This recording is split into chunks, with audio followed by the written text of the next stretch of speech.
a big week of midweek action, which gave Peterborough the opportunity to potentially challenge for second place on the final day. It gave Cambridge United a chance to secure safety and Cheltenham Town a chance to potentially push for that safety and put pressure on Burton Albion and Cambridge United. Shall we now take a look into the league table and then take a look at both games in detail to see why each team came out how they came out. So starting off with, at the top end of League One, we see that Peterborough United did fall to defeat versus Cheltenham Town. Now, we'll get into all the reasons why Peterborough fell to defeat in this game when we take a look into the full fixture. But we also see that Wycombe Wanderers picked up a draw with Cambridge United down at the bottom. Cambridge United are all but safe. They face Port Vale, already relegated Port Vale on the final day, and they have a 3-point gap to Cheltenham Town and a 1-point gap to Burton Albion. There is a potential that Burton Albion win and Cheltenham win and then Cambridge go down. There's also a chance that Cambridge pick up the point that's needed against Port Vale and end up staying safe. But ultimately, it's going to be very interesting to see how this final weekend of fixtures goes. But first, let's take a look into Cambridge versus Wycombe. Let's take a look at the lineups and the scoreline. So here we have Cambridge versus Wycombe, and ultimately, Cambridge United will be disappointed. A penalty ended up taking away all 3 points. Ghassan Ahadmi scoring after 71 minutes. With just 20 minutes left to go, they'll have hoped that they could hold on, but unfortunately, they weren't able to do so. Now, if we take a look at both sides, now, we watched Peterborough, we watched Cambridge at the weekend as Derby County fans, and I thought they were a very, very good side ultimately, and I did feel as if we gave them a lot of the ball and a lot of pressure. When going into this game, I thought the performance that they had at the weekend would have given them a big boost heading into this game.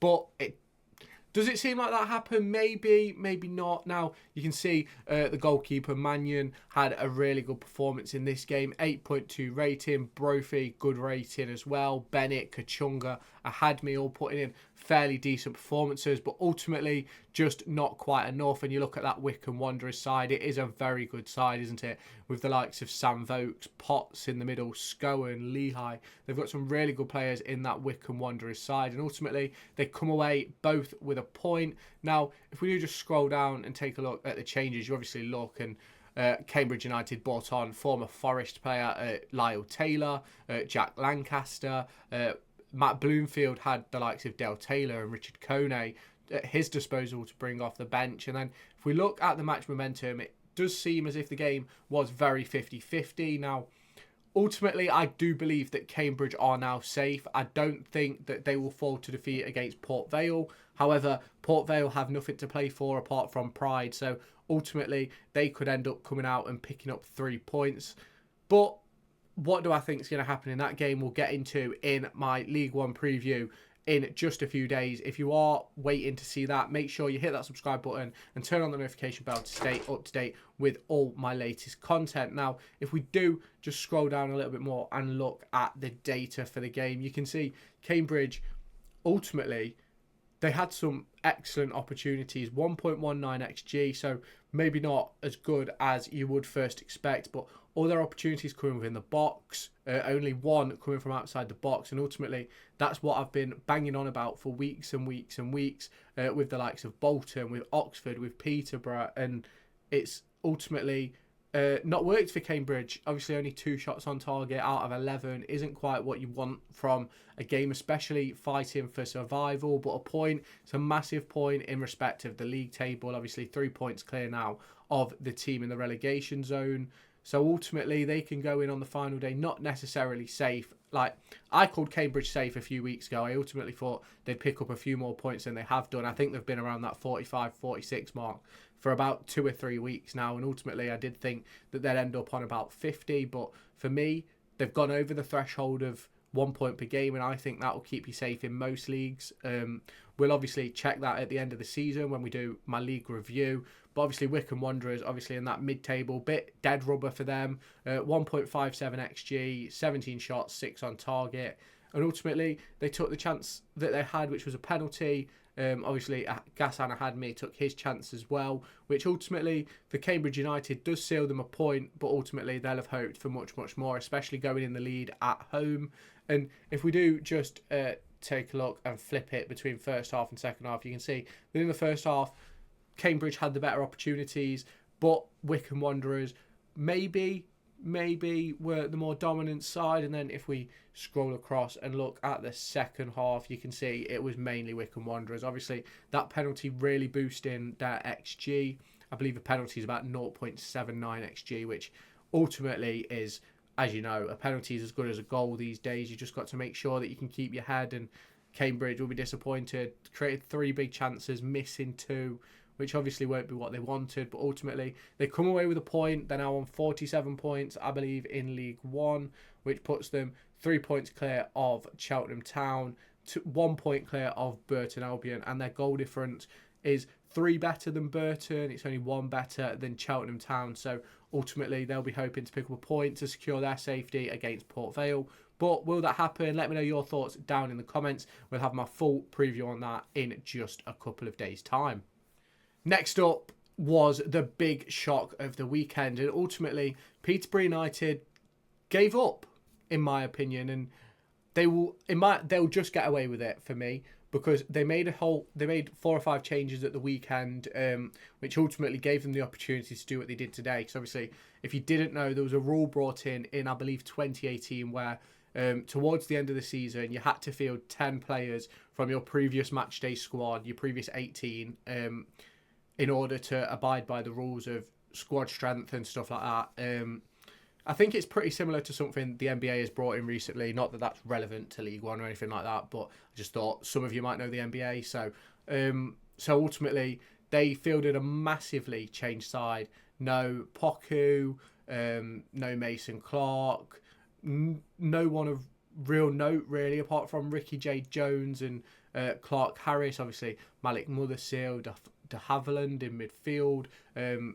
So ultimately, it's a very, very changed side for Peterborough United. Darren Ferguson did say, I'm not sure if it was before this game or the other game, that they only really had one more opportunity to rest players before the playoffs, and ultimately they have gave away this game. Now, a win for Cheltenham Town ultimately puts Peterborough United's rivals, Cambridge United, under a little bit of pressure. I mentioned it in the previous part of this video when talking about Cambridge. 3 points, they need a point on the final day to confirm safety. Ultimately, so long as they match the result of Cheltenham, Cambridge will be fine. But obviously, Cheltenham Town come away from this game absolutely delighted. 2 goals, Nuttall and Taylor picking up the goals. And ultimately, I'm a bit disappointed necessarily with Peterborough United. I really thought they'd give it a good go and go for that automatic promotion place, and ultimately now Peterborough go into that final day with nothing to play for. They can't drop into 5th. They can't, well, they could get 3rd with a big, obviously they'd have to beat Bolton, I think it's like 7-0 or something, to get into 3rd place, but ultimately they gave this game away.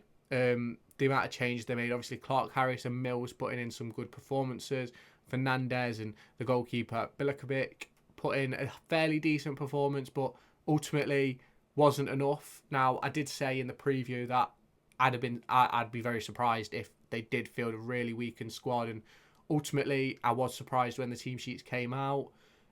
Obviously Cheltenham have essentially gone full strength. You've got Curtis Davis in the back 3, Sericum, Pett, Bonds in the middle, Taylor and Nuttall, they're doing everything they can to secure potential safety in League One, but ultimately, are they going to fall short on the final day? Obviously they're just 2 points behind Burton Albion, who face Fleetwood Town. Cheltenham, I believe, face Port Vale, but I'm not 100% sure. They might face someone else. We'll get into that in the preview video, but ultimately I am fairly disappointed with Peterborough. And as we scroll down, you even look at the bench, like they didn't bring anyone of real strength on the bench apart from Kiprianu, and he didn't even get on the pitch. So ultimately, I believe they will have fulfilled the rules, obviously. Someone will be able to tell me in the comments, is there 10 players in their 18 from the weekend? I believe there will be. You've got, I think it's 4, maybe 5 in the starting 11. Hang on. Clark Harris-Jones, right wing, left wing, centre mid, right back. So you've probably got 6 in the starting 11. Kipriano on the bench. I think Wakeland will have been on the bench at the weekend as well. So ultimately, they probably did fulfil the rules, but it's just one of those. And obviously, you look at the match momentum, and that's definitely not how anybody would have saw this game going. Cheltenham Town taking full advantage of the weakened squad early on, and a squad that ultimately probably wasn't match sharp. Now, obviously, that's probably one of the reasons why Darren Ferguson made this decision to bring players into this game, so that if they were needed during the playoffs, which ultimately is what they've settled for now, because they cannot catch up to Derby with just a game left. But ultimately, it wasn't enough for Peterborough. Cheltenham Town did their job. They got their 2 goals early on, and then in the second half, sort of had an early bit of pressure, and then just sat on their 2-goal lead, which ultimately, who can blame them, really? Now, if we go down and look at the stats, ultimately, possession-wise, Cheltenham Town were dominated, but that's what you could expect from Peterborough. That's their style of football. They like to have the ball. 35% possession to 65. 2.53 XG, though, from Cheltenham Town. 25 shots, 8 on target. 5 big chances. 3 of those were missed. And Peterborough, they missed some big chances too, and only took 9 shots in the entire game. Now, that is not what you expect of a Peterborough side, and as I've said it a few times, I am quite disappointed with how Peterborough have handled this game. Ultimately, it's a bit of bias from myself. I really wanted Peterborough to go out and win this game so that they had something to play for going into the Bolton game, but ultimately it's going to be difficult to see what happens in that game. Obviously, you look at the first half stats here, 36% possession to 64, 1.86 XG to 0.29, and 4 big chances, 2 of them missed by Cheltenham Town. And ultimately, the second half probably reads a similar story. As you can see, similar possession, another big chance missed for Cheltenham. And ultimately, that essentially seals Peterborough's fate in this division. They are going to be playing one of either Barnsley, Lincoln, Oxford or Blackpool. I have done a video. It came out yesterday on the playoff race and also on the sacking of Neil Collins at Barnsley, because that was unexpected. Well, was it unexpected? The poor form they've been in, maybe not, but it happened at a time that I wasn't expecting. Now, we will just go and take one last look at the league table. We'll take a look down at the bottom first. Obviously, we look at Burton Albion, who face Fleetwood. You've got Cheltenham Town, who face Stevenage, who have nothing to play for. And then you've got Cambridge, who play Port Vale. Now, ultimately, they've all got sides with nothing to play for, which is, in my opinion, it's interesting heading into the weekend. Now, I will have a full weekend preview coming up tomorrow, so make sure you hit the subscribe button and stay tuned for that. But ultimately, it's going to be very interesting to see how that final day goes. Obviously, all 3 of them winning 2 of their last 5, and it's going to be interesting to see how that plays out, because, I say all 3 of them. I got that wrong. Fleetwood Town actually winning 2 of their last 5. Cheltenham and Burton 2 of the last 5, and then Cambridge only picking up 2 points in the last 5. So ultimately, it could end up being quite tight. Come 2:30, I think it will be. Will it be 2:30? 2 o'clock, because we kick off at 12:30. It'll be very, very close come whenever the matches finish at the weekend. And then obviously you scroll up and you look at Peterborough United versus Bolton. Now, ultimately, I don't think Peterborough want to go into the playoffs off the back of 2 defeats. That is not what I'm expecting. So ultimately, I do expect them to go back to full strength come Saturday versus Bolton. But we will see. Obviously, Bolton will go as strong as they can. Obviously, Dion Charles is back fit now, and I believe he started against Port Vale. They'll have Aaron Collins up front. Obviously, they've lost a few players in Bodvarsson and a couple of others. I know Sheenan's been a bit up and down with a few niggles recently, so it'll be interesting to see what happens with him, see if he gets on the pitch. But ultimately, it does go down to the final day for Derby County and Bolton, as well as those 4 in that playoff contention, which I spoke about in a video yesterday. So make sure you check that out before the preview comes out tomorrow. And then obviously these bottom 3, the relegation fight is going to be mega tight. So keep your eyes tuned on the channel, hit the subscribe button, and obviously it's going to be a very important weekend. So just to close out this video, I do have to say I am disappointed in Darren, Ferguson and Peterborough United, but ultimately they've got their own agenda to play. They want their strongest possible team heading into the playoffs.